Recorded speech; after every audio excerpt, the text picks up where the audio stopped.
Olá! Pessoas que serviram de iscas humanas em pesquisa sobre a malária ganharam na Justiça Federal o direito à indenização. Agora, o Ministério Público Federal quer garantir o pagamento. E o caso dos candidatos que contrataram outras pessoas para prestarem vestibular de medicina em seu lugar. R$50 mil. Esse foi o valor garantido pela Justiça a pessoas irregularmente contratadas para serem cobaias de picadas do mosquito da malária no Amapá. Falsidade ideológica e falsa identidade. Saiba qual é a diferença entre esses dois delitos e a pena aplicada ao caso de homens que usaram documentos falsos em seleção da Universidade Federal do Tocantins. Veja agora no Inteiro Teor.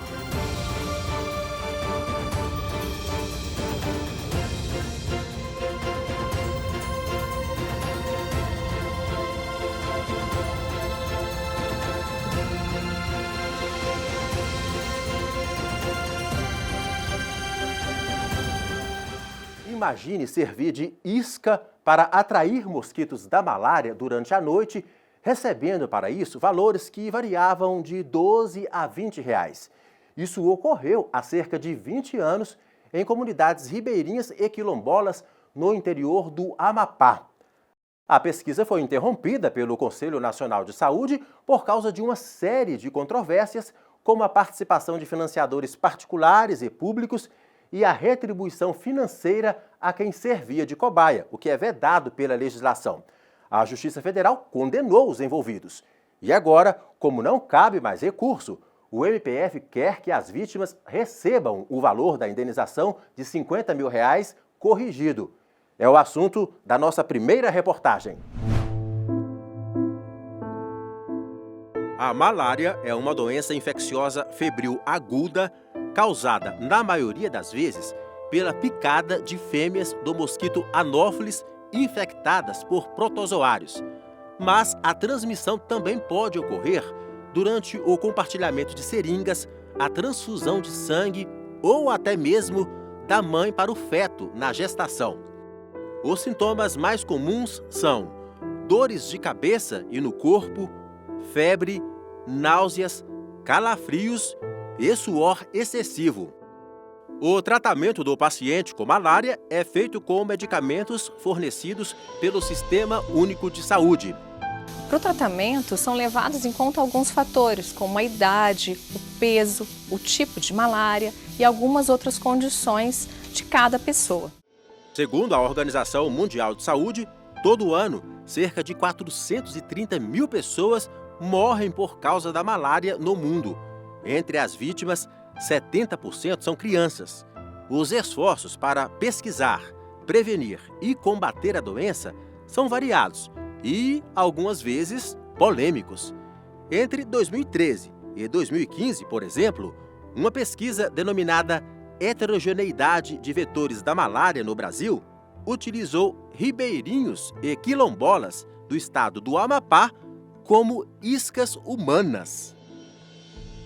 Basicamente, essa pesquisa consistia em reunir um grupo de ribeirinhos para que eles, através de uma compensação monetária irrisória, se submetessem a cerca de, entre outras atividades, se submetessem a ficar ao relento e serem picados pelo mosquito da malária por cerca de 100 vezes, alimentando o mosquito com o sangue dos seus braços e de suas pernas. Segundo o Ministério Público Federal, que ajuizou a ação civil pública na Justiça, a atividade feriu princípios éticos fundamentais de experimentação envolvendo seres humanos. Tanto que, em 2006, o Conselho Nacional de Saúde precisou suspender definitivamente o estudo, considerando o comprometimento do caráter voluntário dos participantes, tendo em vista a retribuição financeira e os prejuízos diretos à saúde deles. O estudo foi feito nas localidades de São João do Matapi, Santo Antônio e São Raimundo do Pirativa, onde vivem ribeirinhos e quilombolas. No estado do Amapá, são comunidades que sofrem de alta vulnerabilidade socioeconômica e que também têm uma vulnerabilidade comunicativa. Os pesquisadores, ao se proporem a irem à comunidade buscar cobaias humanas, precisavam ter feito a efetiva informação de todos os riscos que a pesquisa envolvia, e nada disso foi feito. A pesquisa foi financiada por uma universidade americana com apoio da União, por meio da Fundação Nacional de Saúde e de órgãos públicos do estado do Amapá. Diante dessa situação de extrema marginalização dessas pessoas em relação ao próprio paradigma de universalização da saúde em que elas deveriam estar inseridas, propôs essa ação civil pública pedindo para que essas pessoas fossem indenizadas no dano moral e material sofridos. Coube ao TRF da Primeira Região dar a palavra final, que foi favorável ao pedido de indenização aos ribeirinhos e quilombolas que comprovadamente participaram da pesquisa. O tribunal concedeu a cada participante o direito à indenização de R$50 mil. Como a decisão transitou em julgado no final de 2021 e não há mais possibilidade de os condenados recorrerem, o MPF ingressou com um pedido de execução da ação indenizatória para garantir que os valores sejam efetivamente pagos. Enquanto isso, o número de casos de malária no Brasil ainda preocupa. O último dado oficial, de 2020, indica 140 mil registros da doença. O médico Francisco Edilson, da Coordenação Geral de Vigilância de Zoonoses e Doenças de Transmissão Vetorial do Ministério da Saúde, explica como é feito o controle da doença. A principal estratégia adotada para o controle da malária e eliminação da doença é o diagnóstico oportuno e o tratamento oportuno e adequado dos casos. Além disso, também recomenda-se estratégias de controle do vetor, de vigilância e controle do vetor em situações específicas. O Ministério da Saúde apoia os estados e municípios com fornecimento de insumos estratégicos, desde testes diagnósticos, medicamentos, inseticidas. O gestor indica o que deve fazer uma pessoa que esteve em área com registro de malária.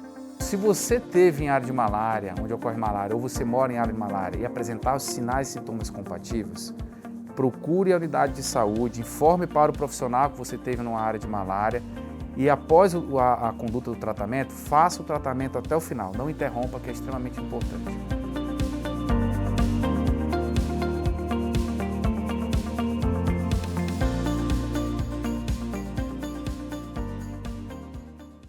O Inteiro Teor faz um intervalo agora. A seguir, você vai ver.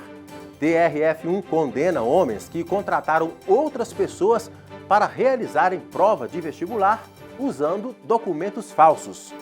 Voltamos já!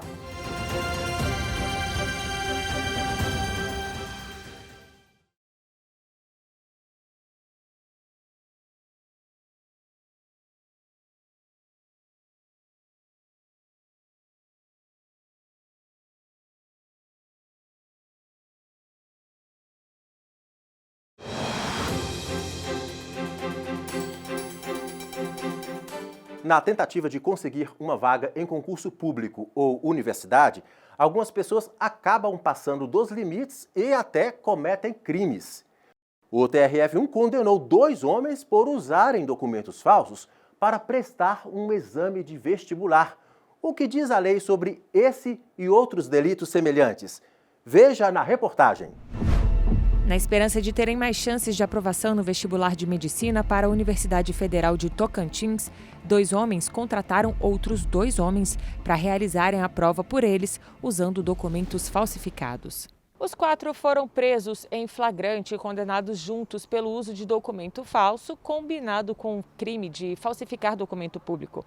Inconformados, recorreram ao TRF da Primeira Região para tentar a absolvição e foram atendidos em parte com a redução da pena. No TRF1, o relator do caso, juiz federal convocado José Alexandre Franco, entendeu que não configura o crime de estelionato a fraude de vestibular, quando o candidato visa a aprovação no concurso. O julgamento da terceira turma destaca 2 aspectos importantes. O primeiro, de que a conduta de atribuir a si identidade de terceiro para obter vantagem em favor deste terceiro, embora tipificada no artigo 307 do Código Penal, constitui mero elemento do tipo penal mais grave, o de falsidade ideológica, quando há, além da atribuição de identidade falsa, a inserção de informações falsas em documentos públicos.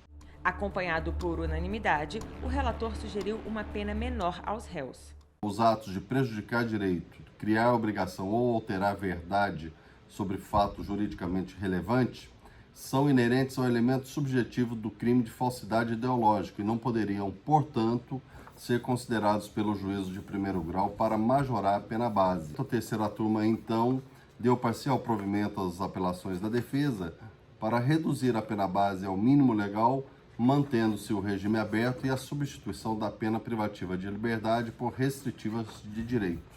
Apesar dos nomes semelhantes, cometer o crime de falsa identidade é diferente de cometer falsidade ideológica, como explica o advogado criminalista Amaury Andrade. Na falsa identidade é inserir dados e verídicos num documento de identidade, enquanto no de falsidade ideológica é inserir dados, informações e verídicas em um documento público ou um documento particular.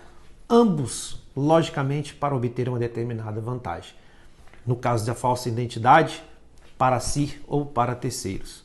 No caso de falsidade ideológica, é suprimir obrigações, omitir informações para obter uma determinada vantagem em si.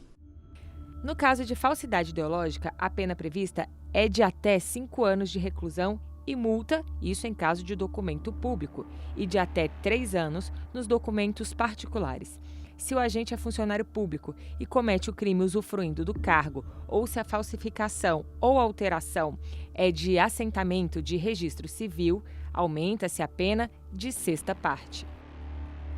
No caso de identidade falsa, a detenção é de 3 meses a 1 ano ou multa, se o fato não constitui elemento de crime mais grave.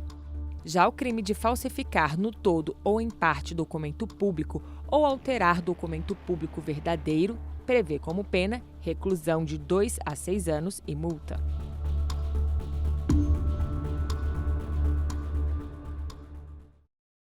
E agora, Raíssa Lomonte destaca decisões que repercutiram na Justiça Federal da Primeira Região nos últimos dias.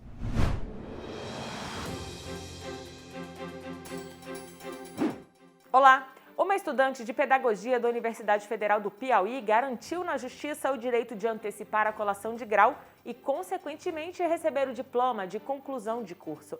Ela foi aprovada e nomeada em concurso para professora da Prefeitura de Timon, no Maranhão, e precisava do certificado para assumir a vaga.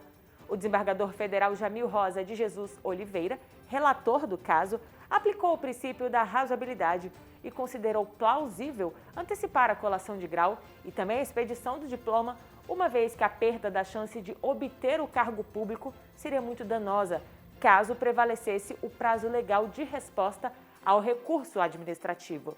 Além disso, a autora comprovou o cumprimento de todos os componentes curriculares. A 6ª turma acompanhou o voto por unanimidade.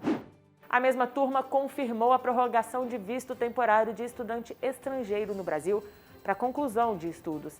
A Polícia Federal havia negado a renovação porque o pedido foi feito fora do prazo legal, deixando o autor em situação irregular. Apesar disso, a 6ª turma levou em conta que o estrangeiro é aluno de pós-doutorado e desenvolve pesquisa na área de saúde humana, tendo comprovado a matrícula para o semestre seguinte.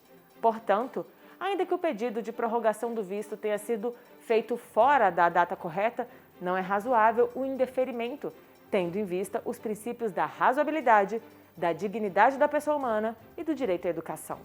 Já a 3ª turma manteve a condenação de 2 homens flagrados pela Polícia Militar em uma balsa no Rio Madeira, em Rondônia, executando lavra de ouro sem autorização em área de proteção ambiental. No recurso que chegou ao TRF1, os acusados argumentaram que o relato dos autos é insuficiente para uma condenação, uma vez que não existe laudo pericial sobre o delito.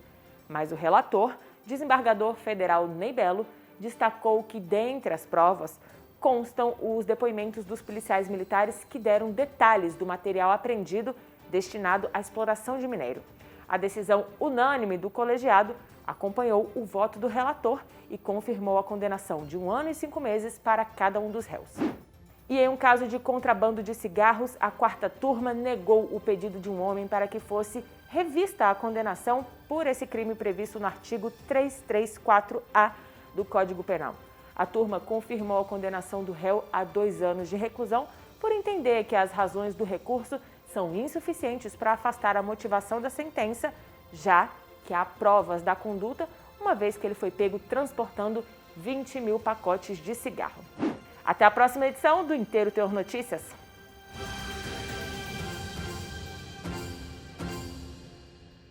O Inteiro Teor termina aqui. Você acompanha outras notícias da Justiça Federal da Primeira Região no portal e também nas redes sociais do TRF1. Muito obrigado por sua companhia e até o próximo programa.